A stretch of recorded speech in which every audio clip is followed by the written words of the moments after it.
ये कृषि मेला जो लगा हुआ है वो किसानों के आंख में धूल झोंका जा रहा है। सदर का जो उप समाहर्ता था ना, उसका फाइलें लेकर घर भाग गया। अब देखिए उसको फांसी होता है कि क्या होता है, कुछ नहीं होगा, पैसा दे देगा, खत्म हो जाएगा। घर से किसान लोग सुबह में निकला है चाय पी करके, और यही इन लोगों का व्यवस्था है कि न किसी को यहाँ एक कप चाय मिला है, न एक गिलास पानी मिला है, न कोई नाश्ता मिला है, कोई व्यवस्था। किसान को जब घर से बुलाए हैं, सुबह में जब वो घर से निकल करके आया है, तो कहने का मतलब है कि कृषि मेला के नाम पर केवल ठगी हो रहा है। आखिर यहाँ किसान जो आया है उसके नाम पर आप बिल बनाते होंगे, और कि हमको किसान को बुलाने में इतना खर्च हुआ, लेकिन किसान को यहाँ एक गिलास पानी का भी व्यवस्था नहीं किया गया है। कोई सामान खरीदता है उसका सब्सिडी नहीं मिलता है। ब्लॉक का चक्कर हम लोग लगाते हुए रह जाते हैं, लेकिन कोई सुनने वाला किसान का नहीं है। ये केवल दिखावा है कि हम किसान के लिए इतना कर रहे हैं। धरातल पर अगर आकर के पूछिएगा तो किसान के लिए कुछ नहीं हो रहा है। क्या मांग करते हैं मुख्यमंत्री? हम मुख्यमंत्री जी से मांग करते हैं कि किसान का जो भी मूलभूत समस्या है उसको बारीकी से समझा जाए, और उसके हर पहलू पर ध्यान देते हुए किसान के सर्वांगीण विकास के लिए वो एक ऐसा काम करे, ऐसा कमेटी गठित करे गांव स्तर पर कि मतलब हर किसान का जो समस्या है उसका समाधान उचित समय पर हो सके।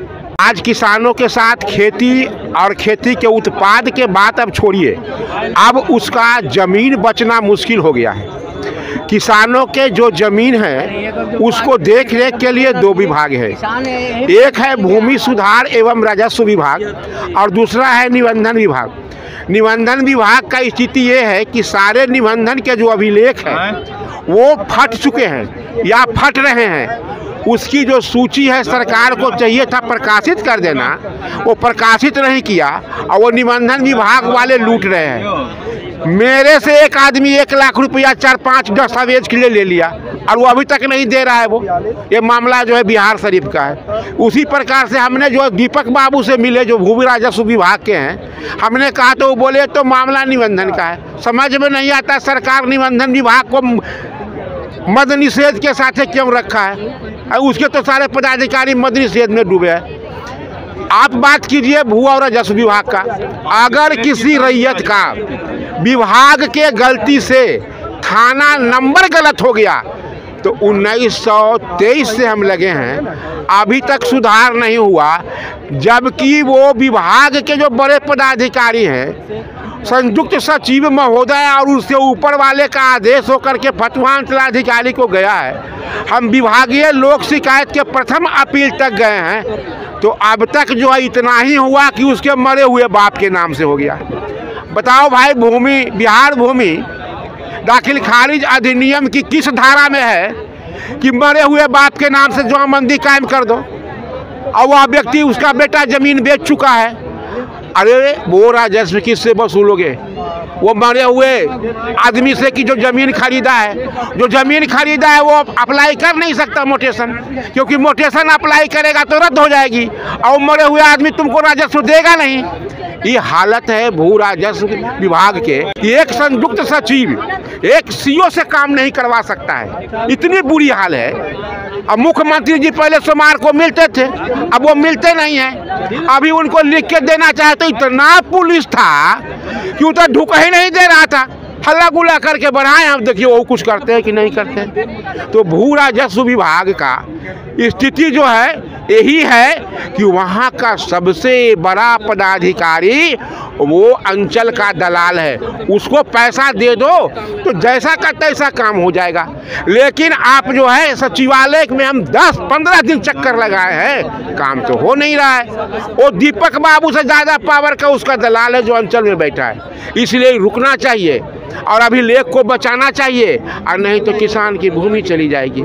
भूमि माफिया क्या कर रहा है कि वो देखता है कि किस खतियानी आदमी का कोई मरा हुआ है, अरे जिसको बाल बच्चा है, नाती पोता है, उसको नावल्द बना देता है। उस फार्म में एक लाल मोहन का गिरोह है, उसको नवल्दिया गिरोह कहते हैं। 12 आदमी पर केस किया है और सबसे पैसा वसूल रहा है। डीएम साहब का आदेश हुआ लोक शिकायत के दूसरे अपील में, कोई एसडीओ नहीं सुनता है, कोई पुलिस पदाधिकारी नहीं सुनता है, सबको पैसा देता है वो गिरोह वाला। 5 लाख रुपया ले लेगा तो आज केस खत्म हो जाएगा, कुछ सीओ साहब को दे देगा, कुछ पुलिस वाले को दे देगा, एक कमाई चल रहा है। हम चाहते थे मुख्यमंत्री जी को सब बताना, लेकिन मिल ही नहीं दिया, इतना पुलिस वाला था, भगा दिया हमको।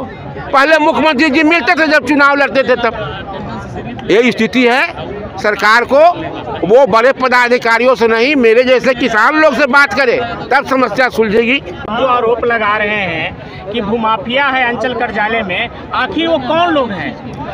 भूमाफिया वैसे लोग हैं जिसके साथ पास राइफल है 10 गो 20 गो, और जो गुंडा है जवार का उसको साथे रखता है, वो चलता है तो VIP गाड़ी पर चलता है, थाना वाला नहीं जानता है कि कौन कौन राइफल रख करके ऑफिस खोले। अरे बजाबता ऑफिस खोले यार, बजाबता ऑफिस खोले हुए है दलाल लोग।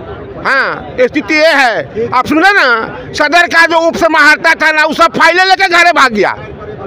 अब देखिए उसको फांसी होता है कि क्या होता है, कुछ नहीं होगा, पैसा दे देगा, खत्म हो जाएगा। तो मुख्यमंत्री कहते हैं कि हमारे राज्य में भ्रष्टाचार नहीं होती है। अरे उनका जाने देता है, हम लोग से मिल ही नहीं देता है, उनको जान ही नहीं देता है, उनको बात पहुँच ही नहीं देता है। सब लगा है चारों पट्टी से भूमि माफिया, और कहूँ जाते हैं तो चारों पट्टी से घेरले रहता है। पता है ना कौन कौन लोग घेरले रहता है, वो सब बातें नहीं पहुँचे देता है, और उसे मिल ही नहीं, मिल जाए तो आदमी तो ईमानदार है, कार्रवाई कर दे। कई एक लोग पर कार्रवाई हुआ था जब वो मिलने देता था हम लोग को, तब उनको पहुँच ही नहीं देता है, बातें नहीं। लिखिएगा दरखास्त ना तो पढ़े उड़ेगा नहीं, सीधे भेज देगा लोक शिकायत में। अरे बुड़बक कहीं का, हम लिख रहे हैं कि रिविजनल सर्वे के जो अभिलेख है उसकी मान्यता दी जाए, उसके आधार पर न्यू सर्वे में जो कार्यक्रम हो, उसका वंश वृक्ष बड़ा काबिल है, लोग मारे फिर रहे। ये लोक शिकायत का मामला है, ये नीतिगत मामला ना है। ये चिट्ठी मुख्यमंत्री को न जाना चाहिए, तो उनका जो पदाधिकारी है वो पढ़ता है, बिना ही दारू पी के आता है, और सबको लोक शिकायत में, सबको लोक शिकायत में। अरे क्या तमाशा बना दिया यार, ये लोक शिकायत का मामला है, ये मामला नीतिगत है, सरकार के पास भेजो इसको, मुख्यमंत्री के अपने पढ़ने दो। स्पेशल चिट्ठी लिखते हैं, माननीय नीतीश कुमार सादर नमस्ते, वो नहीं जाए देता, उसको भी लोक शिकायत में भेज देता है। यह हालत है भैया। मुख्यमंत्री को ना एकदम पिंजरा में कैद कैले है लोग, ऐसा कैद कैले है कि कोई बातें नहीं पहुँचे देता है। वो आवेंगे तो चारों पर से घेरले रहेगा। उनको जो है ना, उस सोमवार वाली दरबार को फ्री करना चाहिए, तब कुछ काम होगा। पहले होता था, जाते थे हम लोग, कहते थे, और वो जो अफसर के थ्रू आवेदन जाता है ना, वो रिजेक्ट कर देता है। देखता हमने क्या शिकायत है, रिजेक्ट करो इसको। अरे मुख्यमंत्री को एकदम पिंजरा के तोता बनैले है भैया, इनको मिलना चाहिए। पहले नहीं जनता दरबार में खुलव्याम एक प्रखंड से मिले, साल में 1 दिन मिले, लेकिन मिलना चाहिए इनको। बिहार के भूमि सुधार मंत्री दिलीप जायसवाल जी हैं, वो कहते हैं कि मेरे मंत्री काल में कोई भ्रष्टाचारी बच नहीं सकता है। भैया जब थाना नंबर चेंज करे के मामला था तो बीजेपी कार्यालय गए, वहाँ जो है एक किसान प्रकोष्ठ के उनके हेड से मिले, हम कहे कि भैया कलेक्टर साहब कहते हैं हमको पावर नहीं है, अपर समाहर्ता बोलता है हमको पावर नहीं है, जरा मंत्री जी से बात करके मेरा काम करवा दो, ये मामला कहिए किसानों का है। वो बोला ना, थोड़ा दिन पहले अता तो RJD हलन ना, उनका से हमारा जान पहचान है, ये तो करवे न करता थू, उनका ऑफिस का बात है भैया, हम कोनो पार्टी के मेंबर नहीं है, बता दें आपको हम। अब वो ऐसा बोले, भूमि सुधार मंत्री पर आप आरोप लगा रहे हैं। मिले लगे कई एक दिन गए, नहीं मिलते हैं, उनको अध्यक्ष बना दिया, उनको फुर्सत कहाँ है यार। अरे उनको फुर्सत कहाँ है जो किसान का सुनेंगे, कहीं नहीं मिलते। सचिवालय एक दिन हम गए हैं, ऑफिस वाला जो किसान प्रकोष्ठ वो बोलता है ये हमारा से ना बात हो भैया। पहला जो RJD वाला रहता वाल ना, तो वहाँ से जान पहचान हमारा हलवा। अब बताओ भैया, RJD वाला से वो काम करा लेता, अपने विभाग वाला से नहीं कराएगा, ये हालत है। तो दिलीप जायसवाल जी जो मीडिया में बयान देते हैं, वो जिस कर रहे हैं, चाहे मुख्यमंत्री हो चाहे तो भूमि राजस्व मंत्री हो, खाली बोलते हैं, सुनते तो हैं नहीं। अरे सुनेगा तब नहीं यार, कौन डॉक्टर बढ़िया है, जो डॉक्टर जो है मरीज का सुनता है। अरे हमारा यहाँ पेट खराब है, तू दवाई दे दे पखाना होवे के, बताओ ना भैया, बचेगा कि मर जाएगा? तो बिहार के किसान का भूमि कैसे बचेगा? बिहार के किसान का भूमि भगवान है, बचा सकते हैं। ये लोग जब तक नहीं सुनेगा नहीं बचेगा। अगर बचने का उपाय सोच पूछते हैं तो जो भी रजिस्ट्री का पेपर है उसका जो इंडेक्स है उसको कम से कम ऑनलाइन कर दो। दूसरा है कि तुम्हारा जो परिमार्जन प्लस है उसमें सुधार कर दो। हम बताते हैं सुधार कैसे होगा। कैसे होगा? हाँ, उसमें सुधार होगा कि जो थाना नंबर गड़बड़ है वो अभिलेख को सुधारने के लिए सीओ साहब को पावर दो, या फिर DCLR को दो जिसको उप समाहर्ता करते हैं, या फिर वो DM के दो। अब तुम पावर तो रख लिया अपने विभाग के पास, अब 75 बार दौड़ेगा तो एगो चिट्ठी निकलेगा, उसमें लिखल कुछ रहेगा। यह जो है सिर्फ इन्हीं लोगों के लिए है, इसके आधार पर अन्य लोगों का सुधार नहीं किया सकता है। वो कहता है कि सुधारेंगे ना तो यहाँ सचिवालय में भीड़ लग जाएगा, वो चाहबे नहीं करता कि सुधारे। ये हालत है। मैं जितेंद्र प्रसाद आर्या, अध्यक्ष किसान सलाहकार समिति प्रखंड फतुहा, जिला पटना। ये कृषि मेला जो लगा हुआ है वो किसानों के आंख में धूल झोंका जा रहा है। कैसे सर? और किसान के नाम पर लूट हो रही है।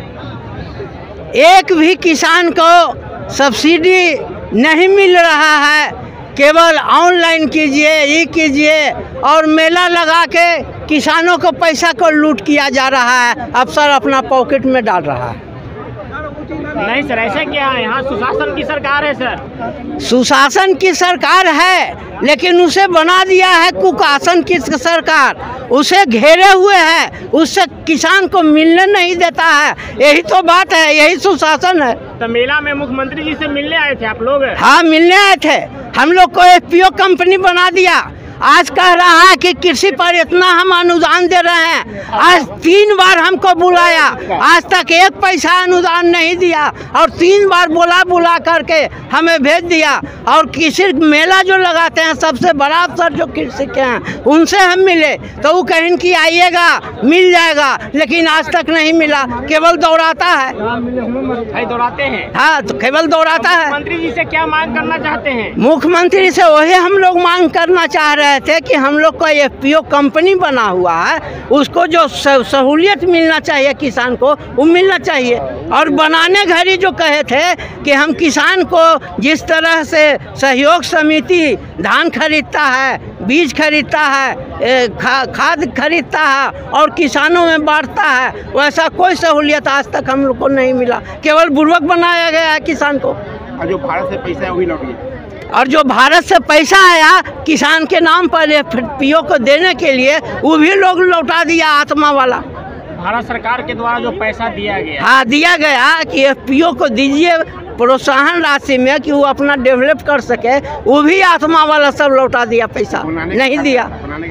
और बनाने का खर्चा उस टाइम में कहा था कि बनाने का खर्च हम देंगे, वो भी नहीं दिया, वो भी लौट गया है। आपका शुभ नाम सर? मेरा नाम डॉक्टर विनय सिंह, फतुहा।